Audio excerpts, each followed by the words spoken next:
Welcome to UnLoose the Goose. All right, you have got, one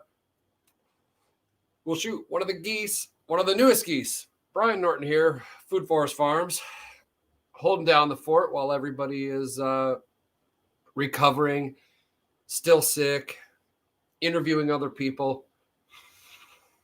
I think Jack's got on Flying Nith from Montana, the tiny house gal. Doing an interview right now. So can't be here. I don't know if Nicole's feeling well. I know Dowie is fighting pneumonia. I want to say COVID's around. Anyway, I made it. Ta-da! Okay, I've got the comments up. I can see the YouTube comments, so splash them in, and we will. All right, there we go. Bam, bitty bam. Kansas is here. Seattle is here. I threw a shout out to Patricia. Hey, if anybody wants a link to come on, how do I have to do that? I have to share it on Telegram or something. Anyway, I probably could do it. I suppose I could post it down in the comments, right? Maybe that would work. Haha. Let anybody on the show. Hey Joel, how are you, man?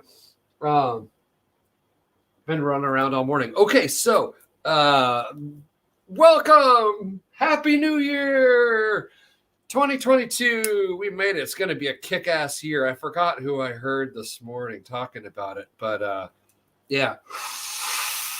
So friends that were talking about how 2021 sucked ass. Wow, that's who to stay away from. People who had a great year last year and kept moving forward, that's who to go to. So anyway, I have so many projects going. So I made myself some notes here. Okay, first thing I'm going to tell you about, Styrocrete. So I've been following let's see. Oh, hey, there we go. We got Tennessee there. Bam. Ha. Welcome. So Styrocrete. I've been following all the Foamcrete projects for a long time.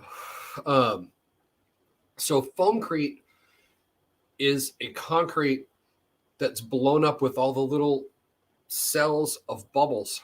Right? They make a foam out of the concrete. It'll float in water, super light. It doesn't have a lot of the structural integrity. A lot of the projects, there's a lot of talking about how to mix it and the right kind of soap to use to get the right kind of bubbles to stay in place long enough. A lot of people are weighing the density before they do their pours and just... Oh, God, I've been watching it for so long because I so want to build a little mini eco-village of temporary agricultural housing that we can use for Airbnb and hip camp and stuff like that. I'm envisioning little like mushrooms that you camp in. Stuff like that, hobbit houses, round doors, all kinds of crazy shapes. But I've wanted to find something to build with. That's why I was following Styrocrete or the Foamcrete. You can cut it with saws, you can drill it. So great building material. But the problem was the finickiness of watching all these projects try to build their stuff with it and just the problems and the exactitude. And I don't build with that kind of exactitude. So YouTube's awesome. I finally stumbled upon two different people that have figured out Styrocrete. So imagine instead of Foamcrete, where you're relying on air bubbles made with soap and pressure through stainless steel mesh wall, all that stuff that has to be made. Instead of doing that, replace the air bubbles with the little tiny mini shreds of If you look at a piece of styrofoam, it's all little tiny round dots that are all put together real tight, kind of welded together.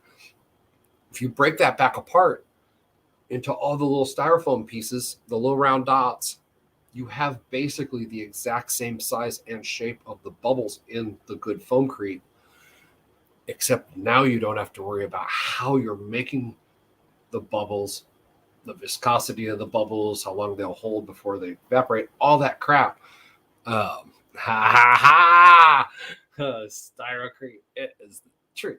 So, welcome Lots Project. Okay, so if all of those bubbles are little pieces of styrofoam instead of air, they don't go away. They're there.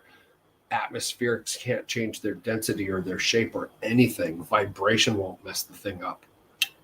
So it's basically the foamcrete blocks-ish made with Styrocrete. So I built a form today that's was going to be 24 by 18. It ended up, after some screwing around, a little bit shorter than that. So how you know you have a cool wife? When she comes home and you're mixing concrete in the kitchen and shredding up styrofoam in the living room, she doesn't freak out. That's how you know. So anyway, as soon as we get done with the broadcast, that's next. So the two different guys, there's a guy down south somewhere that's building like normal structures that look like houses. He's putting second stories on them. So I know it's load bearing enough for like a hay barn. His walls are like 6-inch thick, straight square pours, right? And then you just take chainsaws and cut out where you want your windows and such. It'll cut with like cross-cut saws for 2x4s. Okay. Yeah. Way to recycle styrofoam. Yes, it is. Okay, so the guy, when you'll find him, just now that you know Styrocrete, go look on YouTube, you'll find him. So there's that guy. He's doing all kinds of actual testing now that he's building blocks. So he's doing thermal testing where he builds a little, I forget, he looks up the standard for refrigeration, right? And it's moving so much amount of water, so many degrees centigrade, blah, blah, blah. So he's doing all that to prove its thermal breakness. I watched a test the other day where he took one of those green Coleman torches, right, for sweat and copper, or for doing dabs. And he let that thing run a whole tank of gas against a 4-inch piece of the Styrocrete, where it's going to start a 2x4 on fire in, 3 seconds. He let the whole tank of gas run, and the thermal laser gun on the back of the 4-inch brick never changed temperature. It burned out the little balls where it could get a hole to, right? But then it couldn't go anywhere. There's no oxygen to make the cycle work. There's nowhere for it to like go and burn to. So basically, it just sat there, ran the tank of gas out. So that puts it in a burn-proof class. I was talking to somebody this morning about building with it, with like rebar dome, chicken wire, slather the stuff onto the chicken wire. That kind of gets back to living inside a Faraday cage. I'm not so sure I want to live in a Faraday cage. Earth resonance, all that great stuff. So for right now, as soon as I get done with this, I'm pouring the first block. So the other guy that you will find on YouTube is mealworms will eat styrofoam. Don't tell me that. I thought I had a house that was going to be bug proof. Oh,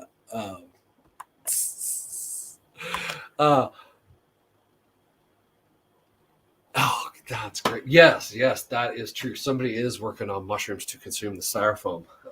So the other guy that you'll find on YouTube is like Philippines or something like that. Thailand, I think, right? So he didn't have the luxury of having anything to like help his Styrocrete project along as far as tools and measuring device, all that stuff. So what his recipe is 5 parts styro slush and 1 part regular old fast cure concrete. So that is the recipe that we are going to mix up and dump into. Oh, hey, it's Patricia. Look at that. There you are. Boom. Add to stream. Hey. Why can I not hear you? Hold on. Because I was muted. Oh, you're muted. Okay, you control that. Okay, I was rambling about Styrocrete. Styrocrete's awesome. And I don't know if you knew this too, but you can actually use Styrocrete as a coating and put it over EPS foam. Okay. So you can use it for like architectural details. Like if you want to do a cool dome and then have architectural detail, yes. Yeah, it's really it's great.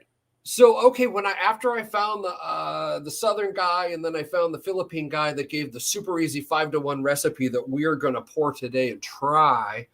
There was maybe it looked like a Japanese company that's making industrial blocks. Yeah. Is that what they're using for the architectural design stuff then? They're even using, you can spray it on. You can have like a structure, and there's a formulation for Styrocrete that you can put into almost like a drywall spray gun or a spray foam spray gun. Oh yeah, it would totally work in the shit to do orange peel ceiling or whatever. Yeah, because that just blows stuff through an orifice, right? And you could even do traditional sticks and bricks and then spray that on the inside and the outside, and your R value is going to be way higher, and no bugs and no mold and no nothing because it's completely encased. Okay, so if we had extra after I pour this little block, I was going to try to just maybe put a piece of chicken wire between two 2x4s upright and see if we can't use it like a stucco to get it to start. It will. You can use a drywall. Just trowel it on? You can do it. Yeah. Okay, so what if I try like some inflated form, like some fabric curve or something? Then I'll try something different. Yeah. Okay, all right. Then maybe I'll just make a little character or something out of it. See if I can freeform it and get it to stick out. Then we'll know how much we can play with it. I don't know about heat on the earthen oven. Joel's asking, would it work on my earth? I would say more. Like if you put the fire brick inside, like used it and for then on the maybe and fire bricked it. So you have to be really careful. So there's something in construction materials called EIFS, EIFS, or EIFS. They're trying to call it EIFS now to try and distance themselves from the hot mess they created. That shit will melt and fall to the ground. I saw it happen one time. A big commercial building had an EIFS coating, which is kind of like this, and they were doing Reg 4 testing, which is their big power testing, right?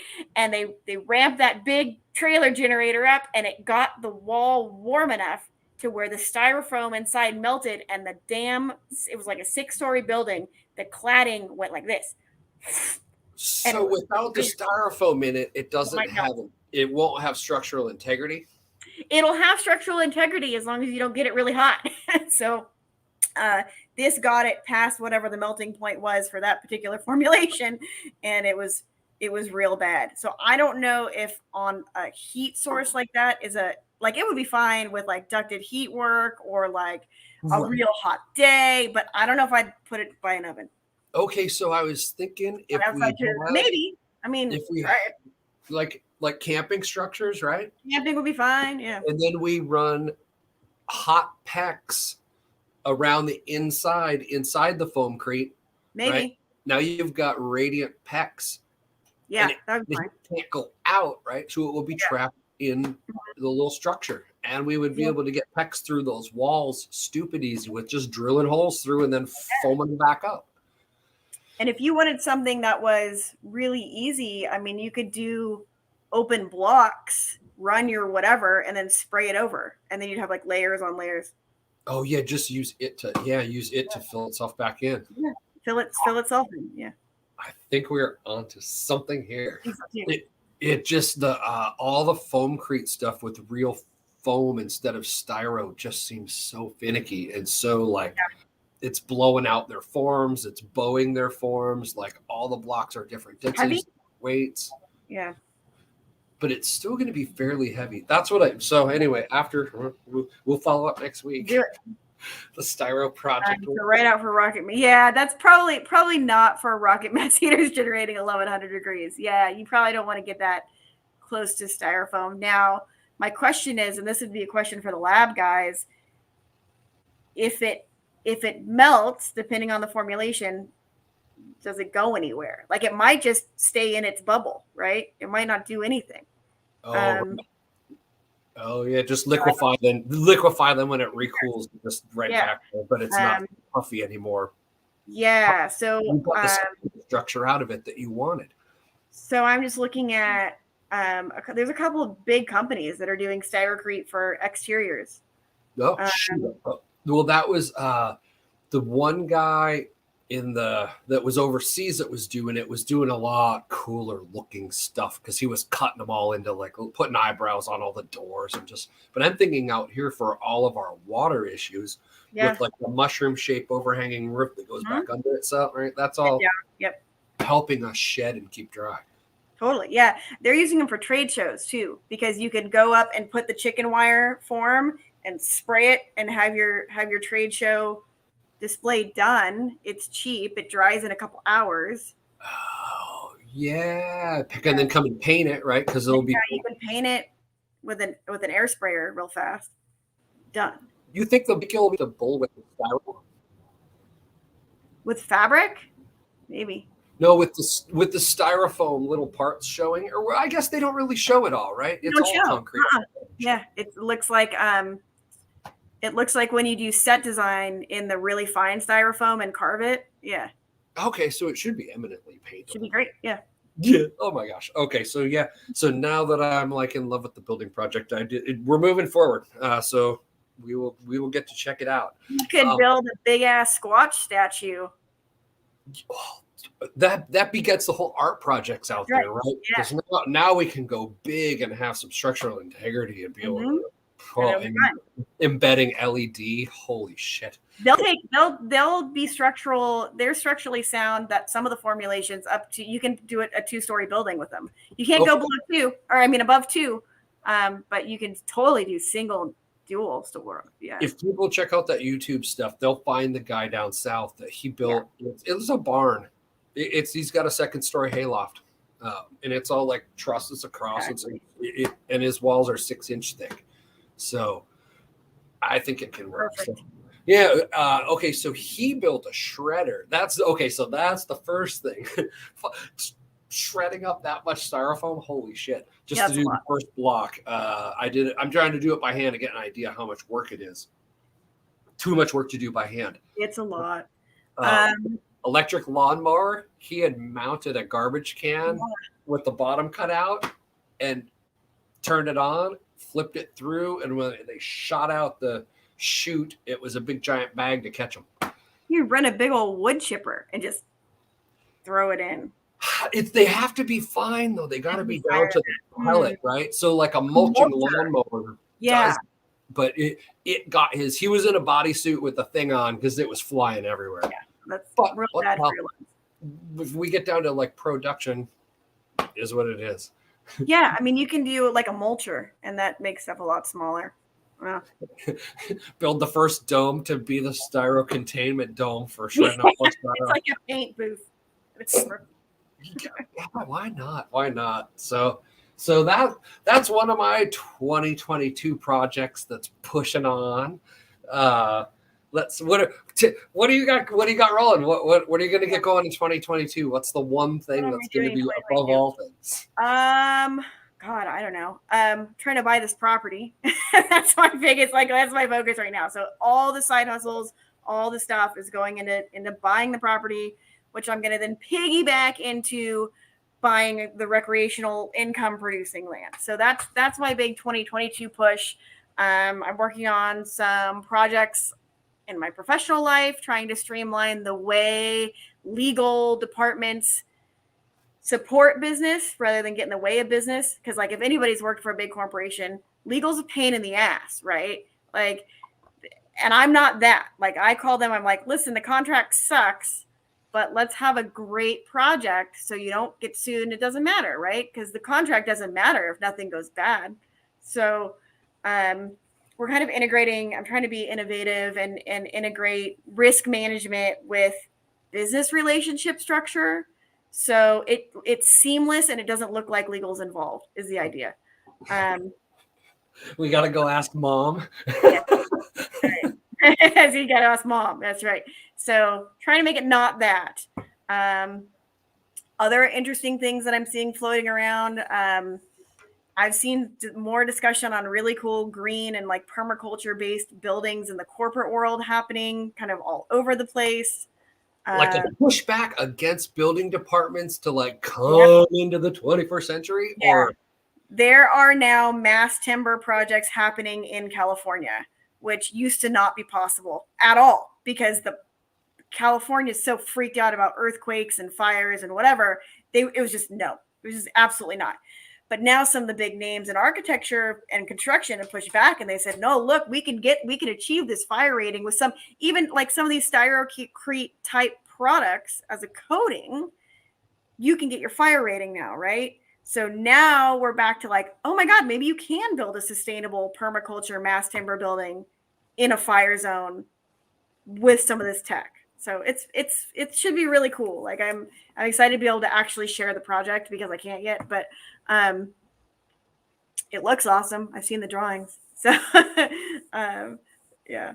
well, and Portland has taken on rocket mass heaters now, like Right. into the building code, right? So that Mhm. forced it into the national code, or forced it into the insurance land. Forced it into the insurance. They have to cover it. And I'm also seeing, I'm not a fan of using government for anything, but I am seeing now governments telling small, not in my backyard cities to fuck off, because what they've done is like, if you have a nice big lot in Southern California, say you have like a 20,000-30,000 square foot lot, they won't let you build a second dwelling unit or anything because, oh my God, what are you bringing into the community? No. So the state of California actually said, you own that property, you can do it.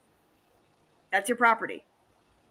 And like they said, no more. Density pushback, right? It's the like it's density pushback, but I think it was a win for property owners and like property owners' rights, because that's ridiculous to tell me that I can't build.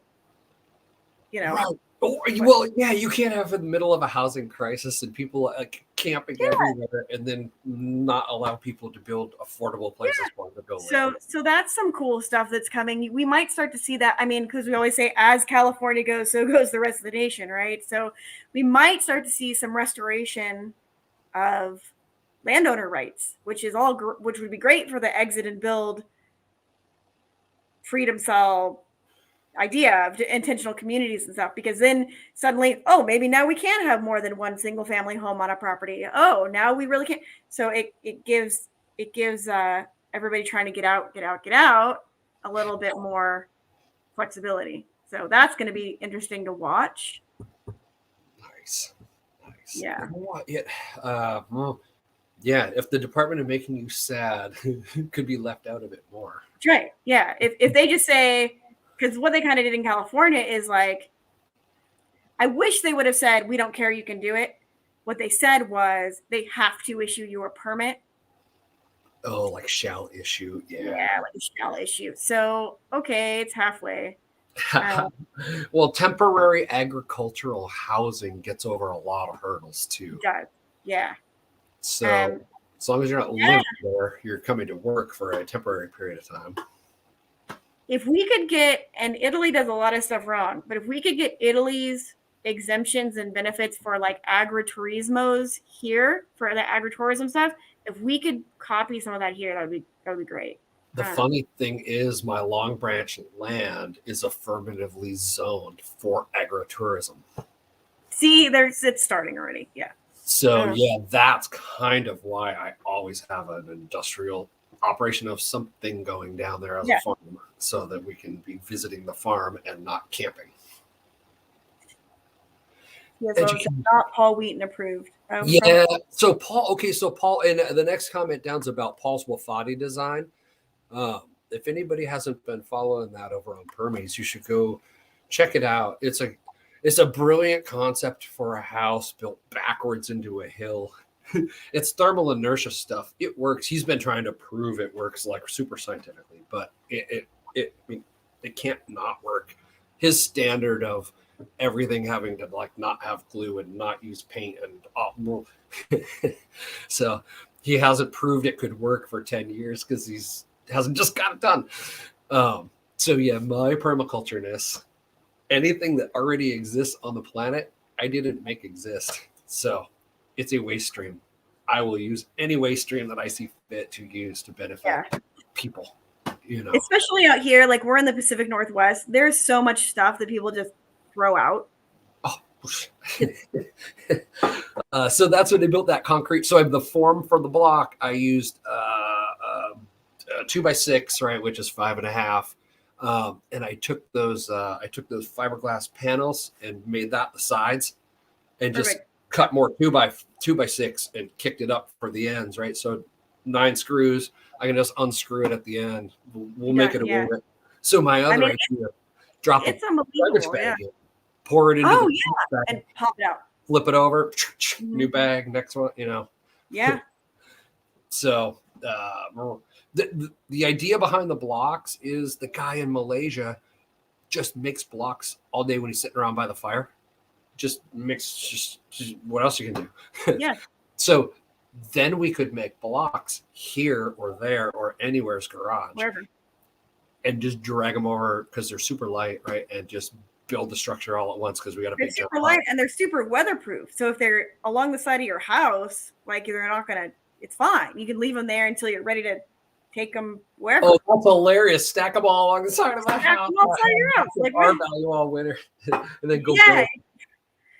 Man, are you thawed out over there? With the snow and stuff? It was down to, well, I still got like 3 inches in the front yard, 2 inches. You do, yeah. Yeah, it was sheet ice yesterday. I couldn't even, okay, so our schools out here, I'm about an hour outside of Seattle. I can swear on UnLoose the Goose, right?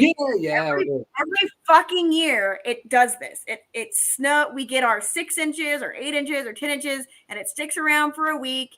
And every fucking year, all the governments are like, oh my God, it's fuckers, you're in Washington. It's going to snow. So, no snow plows. The snow plows that are run incorrectly, like an inch off the pavement. So it's just level ice instead of ice. It's thanks. And so Monday, there was no school. Tuesday, they didn't start until 11. Today, they didn't start until 11. They've kept they're all COVID paranoid too, right? And they're like, oh, but we're not going to let them go outside for recess because there's some snow left on the playground. So we're going to keep them all inside for the whole, like, this is like an exercise in absurdity happening. Federal Way today was early dismissal and 2-hour late start. Yeah. But they just wanted to get him in to feed him lunch to send him home. Like, so we should try. Our early dismissal is Friday, thank God. Well, I have my son an extended day, right? But only afternoon. So I luckily don't have to like scramble and run and get him at 3:40 and sit in that car line, which is ridiculous, which I will never do because, by the way, park on a side street and walk a block and not deal with the traffic. Hello. But like, where are all the kids and the parents? Don't you guys remember, like, when we were in school, like your mom or your whatever would park like a block away from the school and throw you out? Okay, see, Brian says -25 here tomorrow night. When I lived in Minneapolis, they used to wrap me up in one of those stupid fucking, like, home. Remember the Christmas Story with the Stay Puft Marshmallow Man? That's what we were in like 1st and 3rd grade, and we had to walk like literally a mile through this shit in -25. And they would only. So yesterday, right? So I send my kid to school in like snow boots, and I buy those insulated jeans for him, so they're cool and they're jeans, but like they're really warm. So insulated jeans, like a real jacket, like whatever. And I'm walking into school, and there's kids in like friggin' leggings and like friggin' Converse. And I'm like, okay, so now you're keeping the whole school inside because Joey wanted to wear shorts. I don't know. So I was like, send him out. So, just like nobody is prepared for anything in the Pacific Northwest, which is like totally shocking to me. It's the Californians. They all move. Well, no, the Californians are way more prepared because we come from earthquake country. The earth will eat you.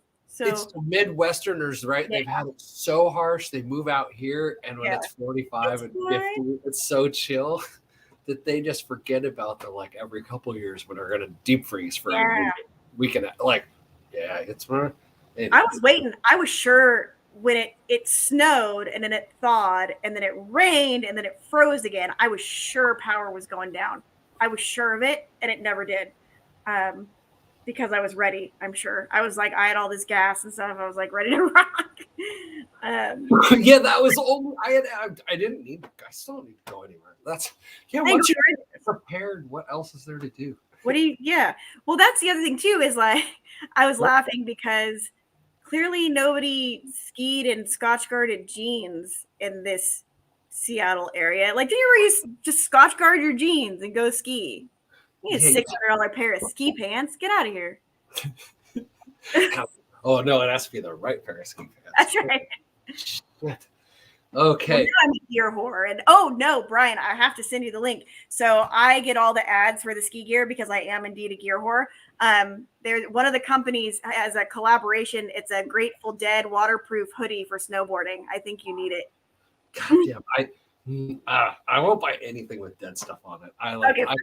I call Bob Weir out in a check. I know, but it looks. If they had just done the tie dye without the logo, then it would have been great. One of them had made it. I'd buy it from them personally, not Chinese slaves. We could probably do that. We could probably get blank technical hoodies and tie dye them and brand them Food Forest Farms. Yeah. Oh, my drug war veteran t-shirt. I did the pre-sale. So I just got a price from a guy in Florida, and I'm probably gonna take a quick trip down there anyway, so I can ship them back to myself for free because I'll bring them. So anyway, where is that? I'll post that on something. And I've had this idea to have a drug war veteran shirt, like all the veterans walk around with their Iraqi war veteran, like they want a medal for blowing people up in the desert. So F that. I copied it exactly, except on the back it says drug war veteran. It's so good, you guys. Yes. And it's a picture of a pot leaf and a little mushroom in the center. If you look at it reversed, and then on the front patch, it says Ethnogenic Medical Division 420. So good. Yes. Sorry, it's snowy. I'm going to have them on my website as soon as I actually place the order, and he gives me a delivery date. They're going to be like $30. But yeah, it's not like digi print on demand bullshit. I am going to have someone in the community make them for us, and I will have inventory. Well, let's chat with him about technical stuff, because if we can get like technical badass hoodies and just go ski with them, we will get total press. And in the border and skier community, like we love all that alternative, like not mass made. You just love gear. I do love gear. Are you totally okay. Let's see. Are you still thinking of going to float? I don't think I can make it work because I have that same month. Float is May. March. Okay. Here's the deal. Float was kind of right up against Nicole's. Like it is still, yeah. If we say F float, not F float. We love you, Aaron and Kingsley. Love you, but not F float. But just timing. I could go to Living Free in Tennessee instead. Because I've got United credit from when I was booked to go 2 years ago when the whole COVID started. I was the next thing that I was going to do that got killed. So I might be able to go back to do that. Well, there you go. All right, let me get the dates for float here. It's like April 27th or something. It is.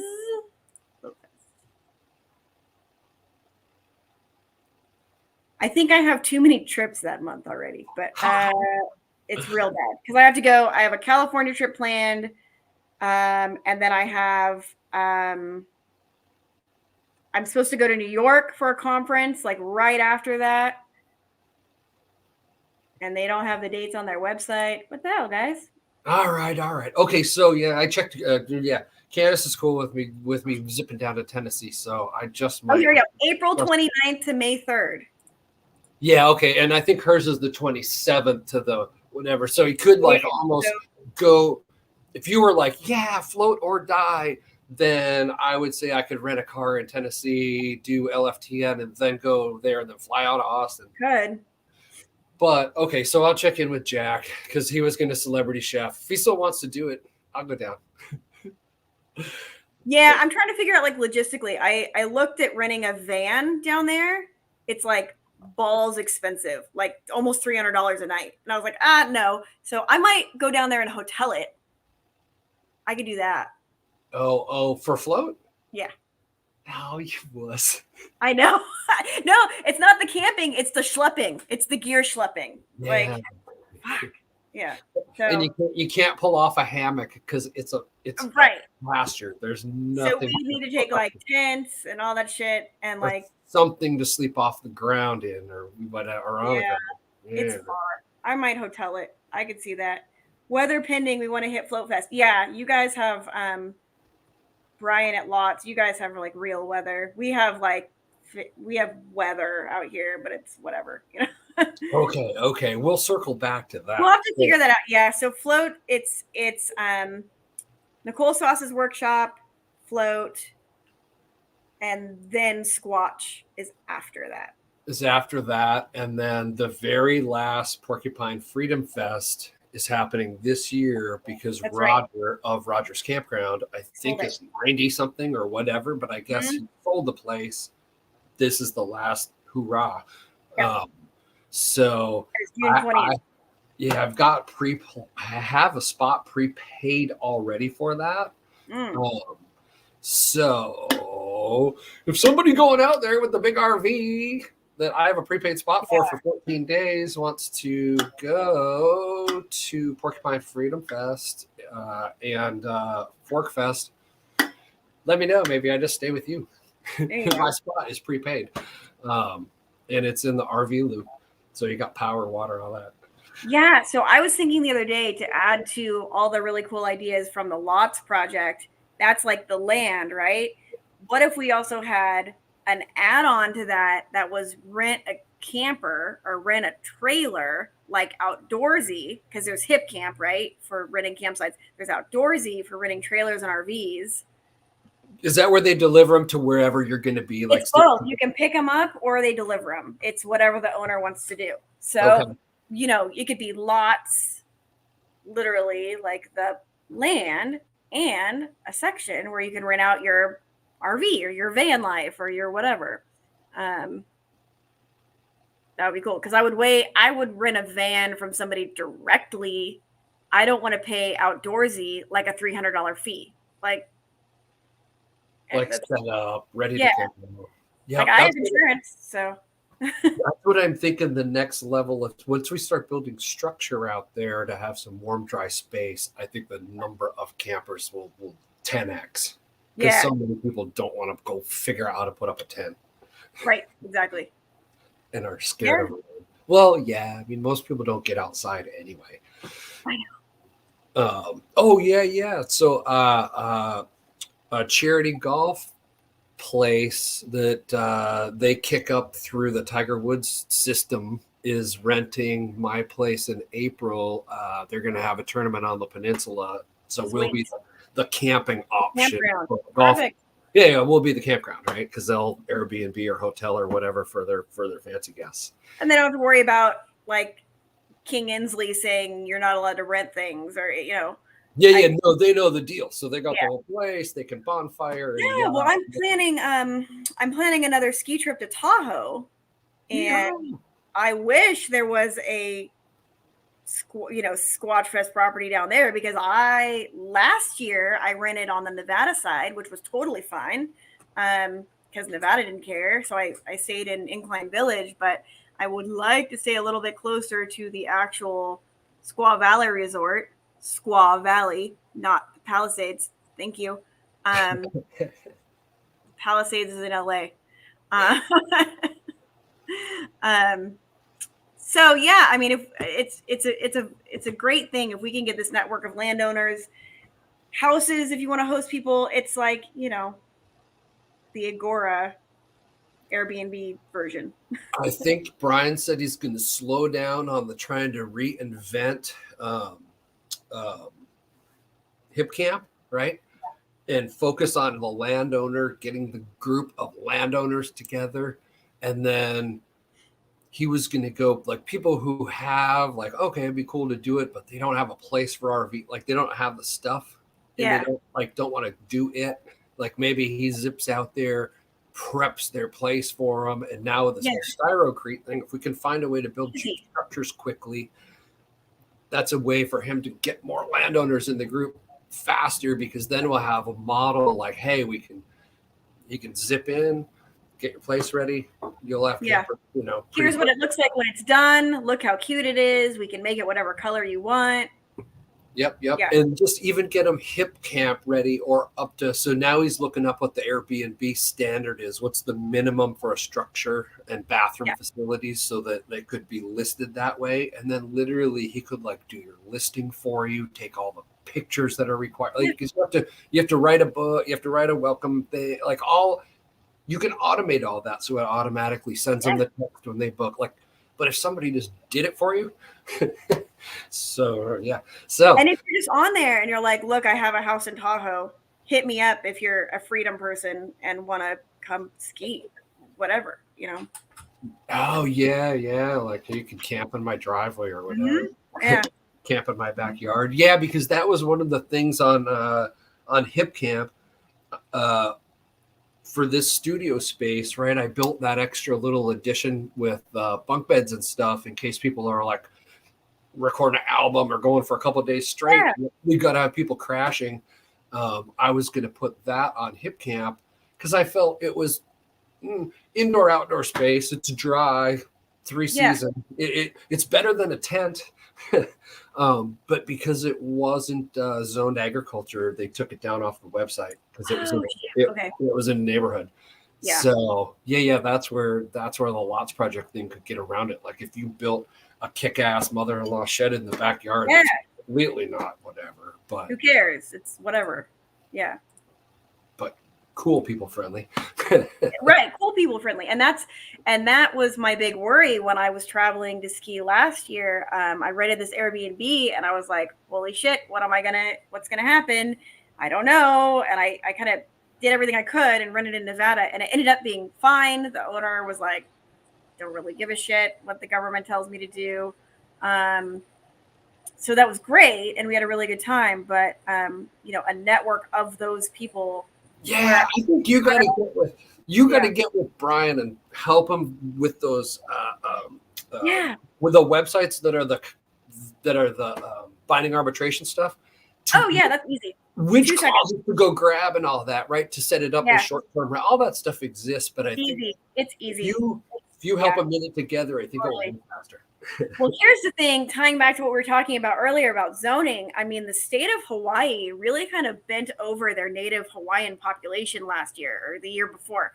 State of Hawaii passed a thing where you legally cannot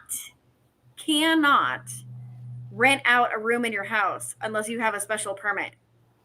Like, and it's geographic. So like there's a map that says you're only allowed to rent your bedroom or whatever if you're in this zone. And they did it because of the resort lobby, because the Airbnbs were cutting in on the big hotels. So all that. So you could be a church member. That's why you're staying there with your family. Right. Exactly. So you're Church of Unified Faith. Thank you very much. Yeah, right. And then you're not really you're making a donation. You're not paying for a rental. You're not paying. Exactly. So I thought that was a really stunning example of a government screwing their own state's population, and there was no press on it, and there was just nothing. And I think it's really unfortunate, because I think the people in Hawaii had an opportunity to really revolt, because who's going to not back the native Hawaiian population who's getting priced out of their own damn neighborhoods, running out of bedroom to make it work? Nobody's going to say no to that ever. Like that would be, who paid for it? They just roll over. I couldn't believe it. And I've got a couple friends out there that are part of these pushes to like restore sovereignty to Hawaii, which I'm really for. Because like I'm sorry, if you guys have been to the Big Island, to like the ag areas, they are so far from civilization. There's nothing that the population of Oahu with millions of people should have to say about that shit. Or certainly not somebody in Washington, D.C. Like, you know, whoa.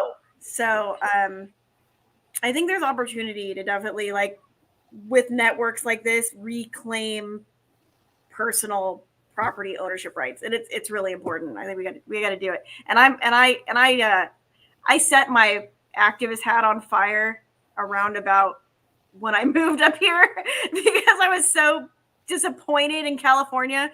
But I think that's maybe one that's worth some time. Yeah. Okay. 2022. What are some? Let's see. Okay. How about this? Everybody's like, there's a lot of chatter online about new businesses people are starting. That Kyle just quit his job and started a big equipment repair company. So what new business owners are going to find out shortly is that there's a system out there set up to farm you for all kinds of shit because you are new and you don't know yet. So you're going to get your stuff going. You're going to get a little sales, not enough to pay the bills. You're going to start burning through cash. Then you're going to think, holy shit, okay, now I need to up my sales so that I can make this work, right? And that's when you start looking around for advertising a little bit. They're already bombarding you, but you're probably super busy in the beginning and don't see it because you got to get your stuff going. Then they hit you and hit you and hit you. And you spend and spend and spend and spend. And you will never, it is never ending. So, I started the 500 project right there. It is a hashtag. So basically, Yelp, Google, Facebook, Twitter, all of them are going to market ads to you. Influencers, just give me this. It's all upfront money and not pay per performance, pay per click, or pay per whatever. It rarely, if ever, pays off. The AI is super smart. They are charging you as much as they possibly can. The return is ridiculous. And you need to grow an organic audience.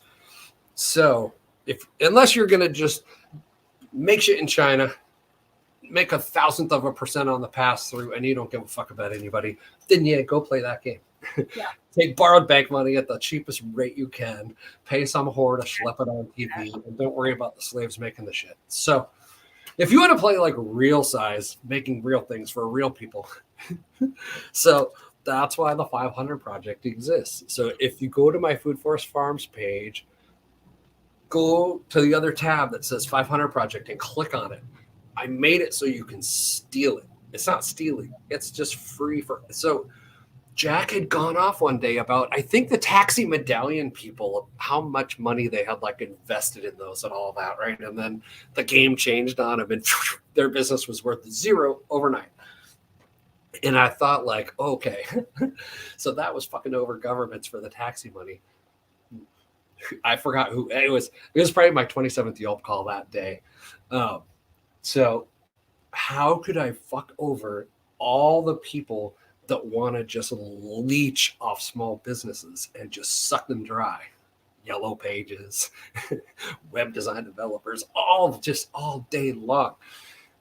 So hashtags. They get around everything. Once you start a good hashtag campaign, we can all talk to each other directly, exactly around the AI. They can't serve you ads anymore. When you put in a hashtag and a thing, it brings up all the posts from real life humans that do the thing, not the paid ad bullshit. So Float's going to have that. Float is going to either, if they haven't already, hashtags are in the next version. No, hashtags already work. Okay, they were talking about it on Jack's show. Yeah, so like hashtags work on Facebook, on Twitter. They work everywhere because you can't really stop it. It's a direct search of the database, and it brings up everything, like kind of in order. So the idea is, if producers of things all have a common hashtag that flag like this is a direct producer. I do not make shit in China and bring it over and resell it. I make the thing, right? Or service providers like masseuses, Whatever. oil, I mean, oil changing, backyard mechanics. Jack had a great show on direct service doctors, concierge MDs, Yes. like hashtag whatever the keyword is for that, private MD Seattle or whatever. Yeah, he was telling. Yeah, there's some search term to look up, so there they is, all, and I can't remember what it was. come up.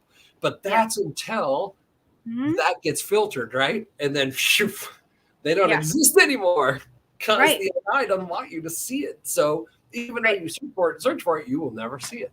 So so if you do a hashtag, it's nothing you do about it. Yeah. That's another just in case, right? Just in case. So it's free as a small business person and as a consumer. As a consumer, you will see exactly what's going on. And you can see who's making your stuff. And you go back and read their last 27 posts, see if they're actual live human or a bot or a reselling company or a whatever. It's just a way for people to connect. And it will just get bigger the more that people use it. It will only ever get bigger. So tell 10 people about it. The 500 Project, hashtag 500 Project. Anyway, look that shit up. Yep. Do it.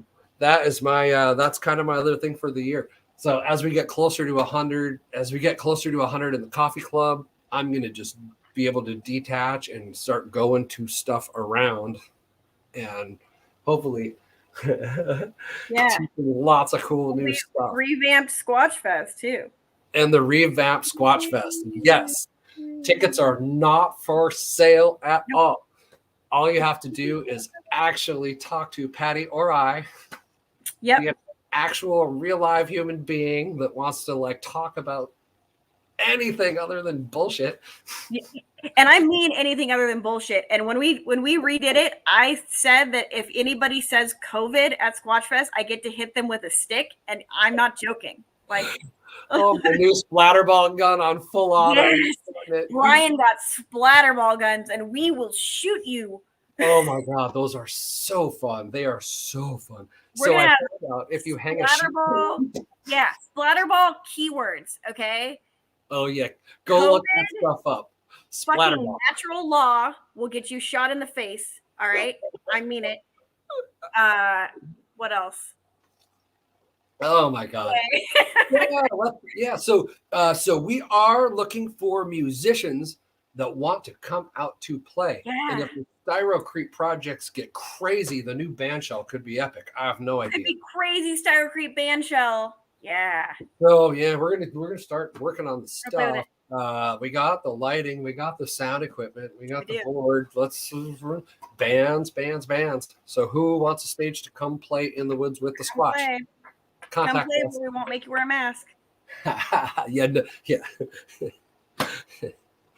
Just sensible people, please. Yeah, be reasonable. Be cool. Okay, and then Manifest is down in Olalla, Oregon. Yeah, and I have the dates for that too. Oh grab the dates. Sure the dates for Manifest. Are July 15th, 16th, 17th. Oh, perfect. Yeah. So that's just southeast of Portland, right? 45 minutes. Start to go up to the mountains. I didn't make it last year because we had a wedding. I didn't either. It was too hot. I wimped out. But I won't care because now I've been told I can run my generator all I want. So I'll bring my air conditioning with me. There's Bobby Joe. Hey, Bobby Joe. And you can run your Jenny this year. Yes, and, I can. What else? It's not that far. Yeah, it's not that far. So not that far. The True Zilla podcast. Yeah. So Scott Zilla, find him. He's great. Scott's fantastic. Big supporter. Yes. So if you want to meet those guys, plan on going to Manifest. Yeah. Everybody will be at Manifest. They're cool. And then hopefully there's going to be another 5 Rivers, but I don't know when yet. So right. And 5 Rivers is Southern Oregon, right down by the coast, like 20 minutes from the Pacific Ocean. I tell you guys, like Five Rivers is a badass intentional community project. She has like Amber's got a couple hundred acres from the Forest Service that's being chunked into homestead properties. Plus, it's going to be like a co-op where you can buy in and be able to camp there whenever you want as part of your membership. Like it's pretty badass, and Amber's great. Amber and John are awesome. Highly recommend it. Great location. Holy shit, it's far. Yeah, you fly into where, if you're flying in, if anybody wants to go to like any of this stuff out on the West Coast and hit us up. East and you want to fly in, hit us up. We'll help you out with somebody. We can get you to Portland. There's a ton of people in Portland. They're part of our I was calling it a freedom cell, but it's like so much more than that now. So I'm running what's called the Washington Trading Post on Telegram.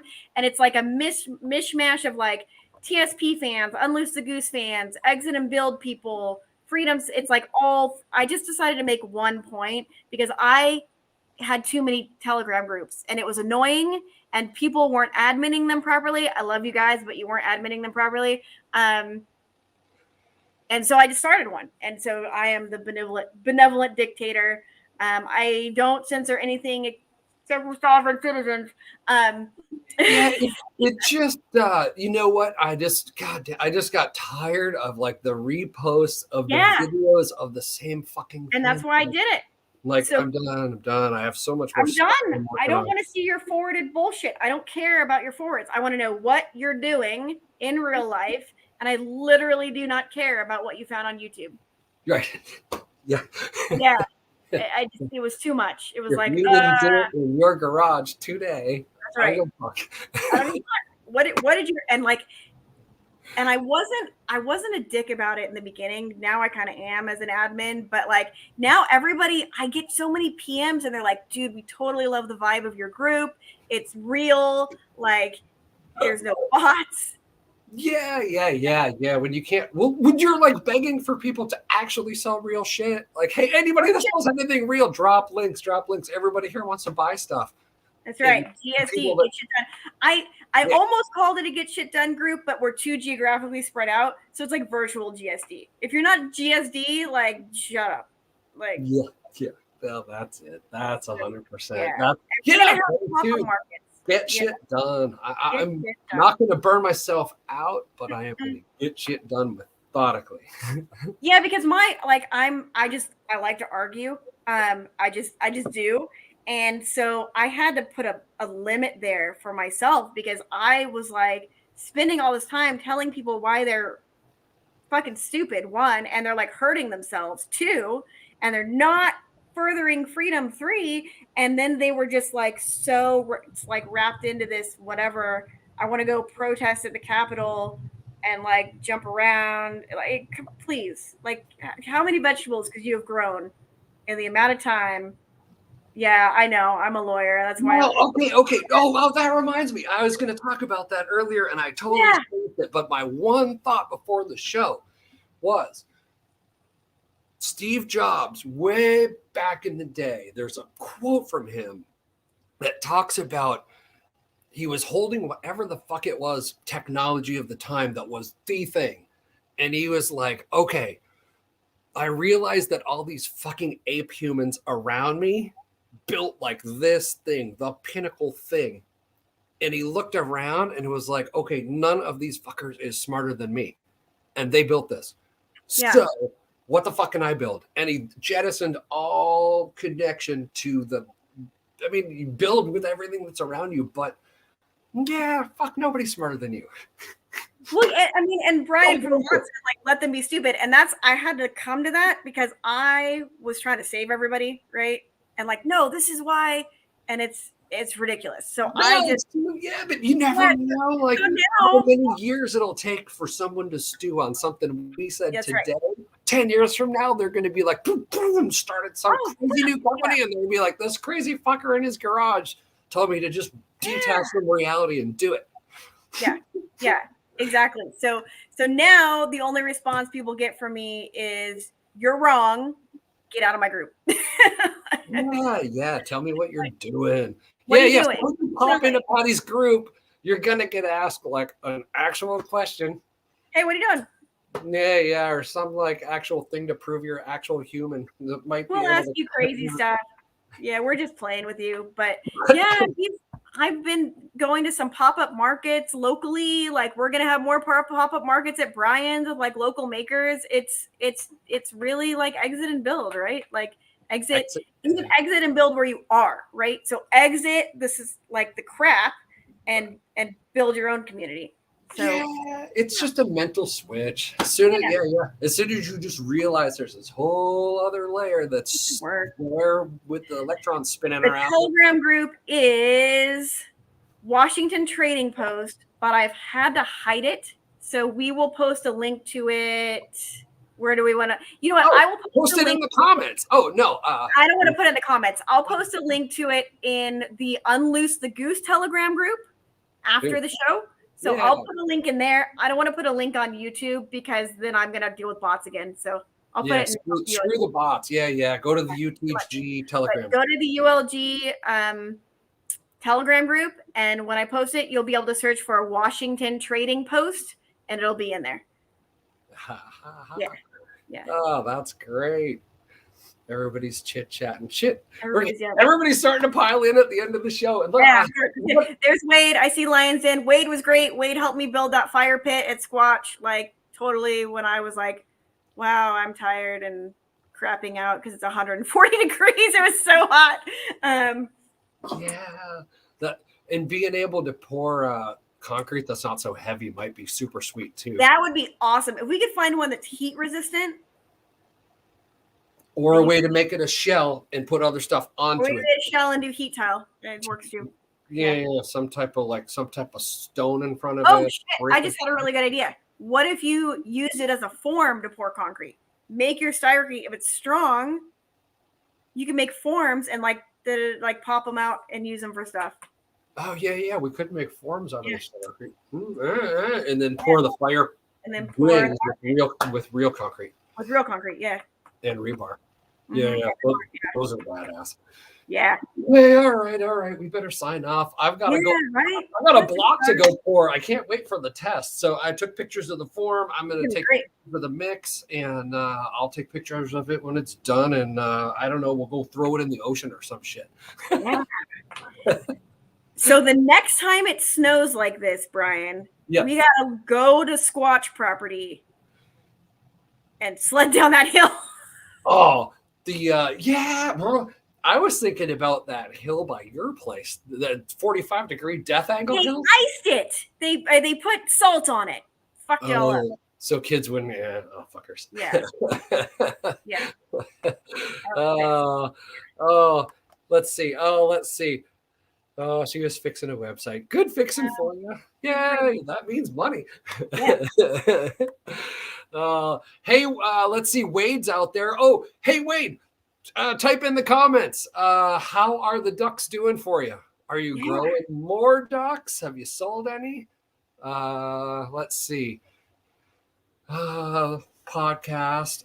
Someone's got to teach me how to strip the audio out of this stuff so I can have a podcast too. Oh yeah, I know how to do that. I can tell you how to do that. Oh shit. Okay. Yeah. I figured out how to push it up to YouTube and to Odyssey and to Float, right? So it sits on Odyssey and it sits on YouTube, but I don't know how to get the audio file out. Yeah, it's easy. Yeah. Okay. After this, I'll talk to you. Patty needs a new camera for podcasting because mine isn't good enough. It's all right. Come on. This is my $198 Chromebook. Yeah, no, mine's just the camera on my laptop. That's it. I'll get some better. Yeah. If you want to be a guest on UnLoose the Goose, hit me or Nicole or any of the geese. Or there's the form on the UnLoose the Goose website. Yeah, there's a form on the website. Okay, the podcast feeder gets fed off the .com. Nicole's been a little sick, so she's been behind. So if you're on the podcast, you're way behind. It will all find its way back up there. They're talking about changing recording day from Wednesday to some other day, and what should we do? Do you guys want more like hard skill stuff? Do you want more like expert debate around a single topic? Maybe we post out a month of topics and then the geese can better gather themselves and be better prepared for a more intellectual discussion around one singular topic without segments. Yeah. So UTG's under a little like, since you're going over there anyway to get the link to Patty's group, that's a Get Shit Done group. So when you get to the UTG Telegram, drop in a little, hey, what do you, which direction do you want to go? Oh, yeah. And then that leads me to the Lots Project is with like, God, Brian, type it in. How many other whatever the fuck kind of cast this is? Yeah, right. Well, Wade said he uses DaVinci Resolve. I'm with you. I like DaVinci Resolve a lot, and a full version isn't that expensive. I really like it. I also like, for photo editing, I really like Affinity Photo. They're like a competitor to Adobe, and they're cheap. So little plug there. Okay, and the Fireside Freedom group, they're gonna do a show, I think once a week on the schedule, like 9 of them. Let's see, is that 8 total content creators: Tim the Tool Man, let's see, Brian with Lots Project, Amy Dingman, who else? Tune in. It's Tuesday. Oh, there it is. Tuesday, 7 p.m. Central. It's 7 Central. Boom. So, all you early time people. Early prime. Okay. 3 to 4 of them each week. So same thing. They're going to have fireside chats. So maybe theirs will be more energetic than UnLoose the Goose. Ooh, we might have a little like ratings competition. How many can you get live per show? Don't beat us, Lots Project and fireside chat. Okay, all right. The glove is thrown down. Boom. Left Coast Weirds, whatever. Didn't always used to be left out here, man. Yeah, that's true. We're the most conservative people there are. Which is hilarious. Yeah, we get called Hitlers. Which is even more hilarious. Which is hilarious. Oh yeah. People are getting crazy. I mean, everywhere, right? So having these connections and having these communities is going to be more important than ever, I think. Okay, the Washington Trading Post link is in the UnLoose the Goose Telegram now. Come hang with us. You do not have to be in Washington. You just have to not be a bot. Hey, do you think we should have a no agenda meetup? That would be fun. I think my little space could handle like 30 of us. How many people do you think would show up? I'll put a poll and see when everybody wants to show up. Oh yeah, fucking okay, yeah, okay. Whatever day we think, let's do it. Yeah, we'll do a no agenda at my place. Okay, all right. Well, that's it. Oh yeah, we're supposed to honk. Honk. See you, everybody. Oh, killing me. End broadcast. Bye.